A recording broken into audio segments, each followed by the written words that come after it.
Já, þetta var nú mjög auðvelt, má segja. Þetta var ekki alveg eins og áttum vona en við vorum bara hrikalega vel undirbúnar og erum náttúrulega búin að vera í 3 vikna fríi þannig séð núna og bara hungraðar í að byrja eftir að spila og Já, það sást á upphafsmínútunum. Þið náðu alveg að gera leikar í þrótt bara strax. Já, sko bæði vörn og markvarsla í byrjun leiks var bara alveg til fyrirmyndar og bara með því betra sem við höfum örugglega spilað og seint í vetur. Þannig að það var bara svona einhvern veginn small í byrjun og þá fleytti þetta dálítið með okkur. Það var kannski eftirleikurinn svolítið auðveldur.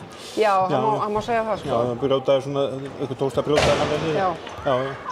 En það var mikilvægt að spila sér saman og ég meina það er stórverkefni framöndan bæði úrslitakeppni og Evrópuleikir, þannig að það var nauðsynlegt að koma saman og hrista saman aðeins leikformið á ný. Bara ekki spurning, sko, og við erum náttúrulega líka bara búin að æfa vel núna síðustu 3 vikurnar og líka einhvern veginn bara fá flestar að spila í dag og náum að dreifa álaginu vel, þannig að þetta er bara góður undirbúningur fyrir leikina sem eru framöndan. Og svo næst á þriðjudaginn? Næst á þriðjudaginn, við þurfum auðvitað að mæta bara klára í þann leik og bara sýna álíka frammistöðu við gerum í dag þess.